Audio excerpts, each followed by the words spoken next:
नमस्कार, मैं हूं सुनील बॉबी और आप इस समय देख रहे हैं बिहार समाचार। बिहार समाचार में बातें बिहार की, खबरें बिहार की, तमाम चीजें बिहार की।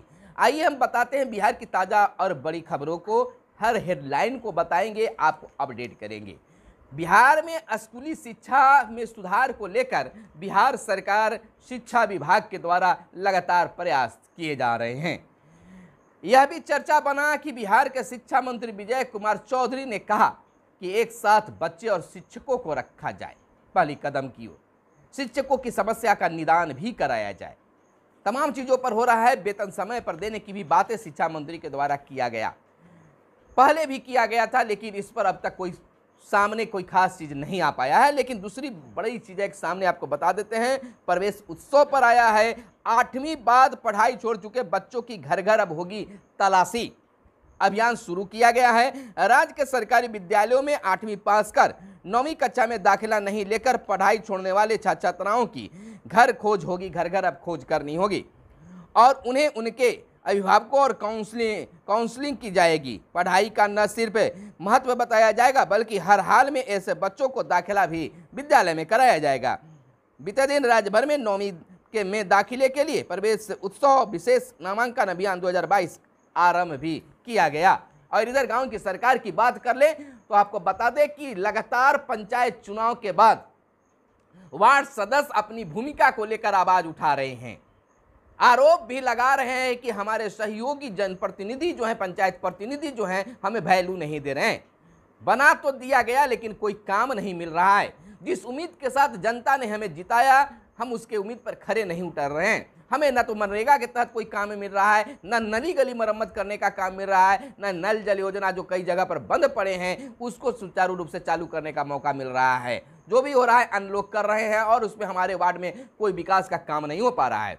आवाज उठाई जा रही है, कहा जा रहा है, आवेदन दिया जा रहा है, लेकिन विभाग भी सुनने के लिए शायद अब तक तैयार नहीं हुआ है। हालांकि बिहार के मुख्यमंत्री नीतीश कुमार ने साफ शब्दों में, जब प्रशिक्षण का उद्घाटन हो रहा तो उद्घाटन सत्र था, तो उसमें कहा गया था कि वार्ड सदस्यों की भूमिका से ही गांव का विकास संभव है। इस उम्मीद के साथ अब तक वार्ड सदस्य ठहरे हुए हैं, लेकिन अब भी कुछ नहीं हो पाया है।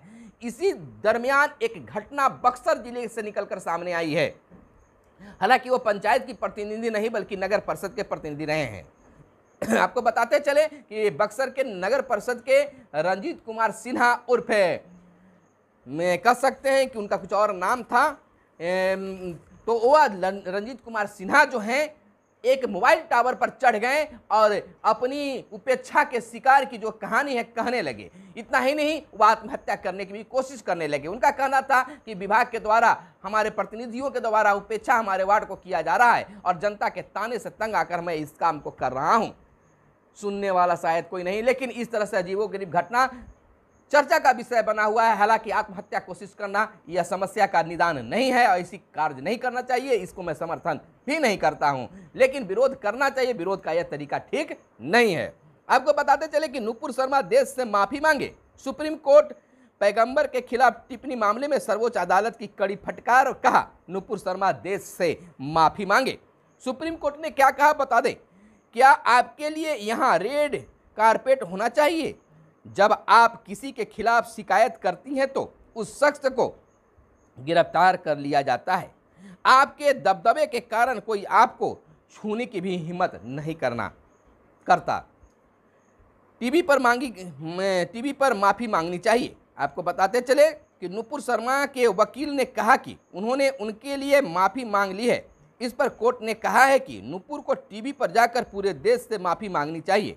उन्होंने अपने बयान वापस लेने में बहुत देरी कर दी कि जब वापस भी लिए तो शर्त के साथ यह कहते हुए कि यदि किसी की भावनाएं आहत हुई है तो हमने बहस देखी है। वह दावा करती है कि वह 10 साल से वकील हैं, लेकिन जुबान पर काबू नहीं है। आपको बताते चले कि सुप्रीम कोर्ट ने भाजपा की निलंबित नेता नुपुर शर्मा की विवादित टिप्पणी पर शुक्रवार को कड़ी फटकार लगाई। कोर्ट ने कहा कि उनकी टिप्पणी से पूरे देश को आग में झोंक दिया है। इसके लिए वह अकेली जिम्मेदार हैं। कोर्ट ने नुपुर शर्मा को देश से माफी मांगने के लिए कहा है। इधर आपको हम बताते चले दूसरी खबर की ओर कि पटना में रथ पर निकले भगवान जगन्नाथ। 40 फीट ऊंचे फूलों से सजे रथ की खींचने वाले श्रद्धालु 4 घंटे बाद इस्कॉन मंदिर प्रांगण में पहुंची रथ यात्रा। भक्तिमय हुआ पूरा पटना शहर। बिहार में नदियों के किनारे लगेंगे अब कैजुरीना के पौधे। परीक्षण सफल। अभी समुद्र किनारे वाले राज्यों में होती है इसकी खेती। 2 वर्षों में ही 30 से 40 फुट हो गई है पौधे बढ़कर। 1 एकड़ में वैशाली में जदुआ में किया गया है परीक्षण। और कोसी गंगा गंडक की रेत पर कैजुरीना लगाने की है योजना। तो यह एक बड़ी पहल बिहार सरकार के द्वारा किया जाना है। कन्हैयालाल मामले में 2 और हुए गिरफ्तार। और राष्ट्रपति प्रत्याशी मुर्मू 5 को समर्थन मांगने आएंगी अब बिहार। राष्ट्रीय जनतांत्रिक गठबंधन एनडीए की राष्ट्रपति पद की प्रत्याशी व झारखंड के पूर्व राज्यपाल द्रौपदी मुर्मू 5 जुलाई को पटना आएंगी। वह यहां एनडीए गठबंधन में शामिल दलों जदयू, भाजपा और हम रालोजपा के वोटरों से समर्थन की अपील करने आ रही हैं। बैंक क्लर्क के 6035 पदों के लिए निकली है रिक्तियां। युवाओं के लिए बड़ी खबर निकलकर सामने आई है कि बैंक क्लर्क के 6035 पदों के लिए निकली हैं रिक्तियां। बैंकिंग प्रतियोगिता परीक्षाओं की तैयारी करने वाले छात्रों के लिए अच्छी खबर यह है, institute of banking personal selection IBPS ने क्लर्क भर्ती के लिए अधिसूचना जारी कर दी है। अभ्यर्थी इनके वेबसाइट पर जाकर पूरी जानकारी प्राप्त कर सकते हैं। आवेदन की प्रक्रिया शुक्रवार से शुरू हो गई है। और इधर बताते पटना मुजफ्फरपुर वाले महंगी गाड़ियों के शौकीन हैं। बाहर में कोरोना की मार से उबर कार बाजार पिछले 2 वर्षों में गाड़ियों की बिक्री का रिकॉर्ड भी टूटा है। और सीएम ने वेंकैया नायडू को दी शुभकामनाएं। उपराष्ट्रपति को दी जन्मदिन की बधाई। और कांग्रेस ने अब्दुल कयूम की जयंती मनाई। जदयू शिक्षा प्रकोष्ठ के पदाधिकारी हुए चयनित। जदयू शिक्षा प्रकोष्ठ के प्रदेश पदाधिकारियों का चयन कर लिया गया है। प्रकोष्ठ के अध्यक्ष डॉक्टर अमरदीप ने जदयू प्रदेश अध्यक्ष उमेश सी कुशवाहा की उपस्थिति में पदाधिकारी की सूची जारी की। और मोहनिया में खुलेगा नया अनुमंडलीय कोर्ट। और इधर राज्य सरकार ने बिहार प्रशासनिक सेवा के 28 अफसरों का तबादला। 25 बने अपर जिला दंडाधिकारी। मुंगेर के अपर संभागता डॉक्टर विद्यानंद को पंचायती राज का उप निदेशक बनाया गया। वहीं बांका के अमिताभ सिन्हा को पटना का अपर संभागता समान बनाया गया है। इधर राज्य के 61 नगर परिषदों में नए कार्यपालक पदाधिकारी तैनात किए गए हैं। नगर विकास विभाग ने 5 कार्यपालक अभियंताओं को बनाया अधीक्षक अभियंता। 3 कनीय 7 सहायक और 20 कार्यपालकों को भी नया जिम्मा मिला। असगर अली पांडे, अरविंद और राजीव झा पटना निगम में बने प्रबंधक। और सूबे के 82 प्रखंडों में नए प्रखंड विकास पदाधिकारी किए गए तैनात। इधर रिकॉर्ड 17,671 मिलियन यूनिट बिजली का उत्पादन का है।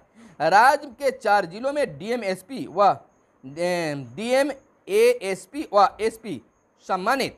आपको बताते चले कि नक्सली समस्या पर लगाम लगाने में सीआरपीएफ की सहायता के लिए राज्य के 4 जिलों के डीएम, एएसपी और एसपी समेत 10 अफसर सम्मानित किए गए हैं। सीआरपीएफ द्वारा इन अधिकारियों को महानिदेशक प्रशस्ति डिस्क और प्रमाण पत्र प्रदान करते हुए उज्जवल भविष्य की शुभकामना भी दी है। इधर बैंक क्लर्क 21 तक कर सकते हैं आवेदन। आपको जो खबर बताई गई है, ऑनलाइन आवेदन करने की तारीख जो है, ऑनलाइन पंजीयन की जो है 1 से 21 जुलाई तक है। और आवेदन शुल्क जमा करने की जो है 1 से 21 तक ही होगी। आपको बताते चले कि पुलिस अफसरों की प्रोन्नति से पहले प्रशिक्षण की कवायद शुरू। और 14 वर्ष की सेवा पूरी कर चुके डीएसपी होंगे अब शामिल। हिंदी में इंजीनियरिंग पॉलिटेक्निक की किताबें, यानी कि हिंदी में पॉलिटेक्निक की भी किताबें आ गई है। 1 लाख की गाड़ी पर 8% टैक्स का प्रावधान। और बढ़ते तापमान के कारण घट रही लोगों की रोग प्रतिरोधक क्षमता। असर हुआ है पशुओं में दूध देने की क्षमता और अनाज की उत्पादकता हो रही है प्रभावित। तापमान में बदलाव का सिलसिला जारी रहा तो संकट और गहराएगा। और बिहार में नदियां उफान पर हैं। लगातार बारिश हो रही है, स्थिति बिहार की और बिगड़ती जा रही है। उफान पर नदियां हैं तो बिहार का तो स्थिति होता है कि कई जगह बाढ़ चपेट में ले लेता है। तो यह थी आज की खास खबरें। कैमरे के पीछे हैं साहिल। फिर मिलते हैं अगले वीडियो में, तब तक के लिए दीजिए इजाजत। धन्यवाद। जय हिंद, जय भारत, वंदे मातरम।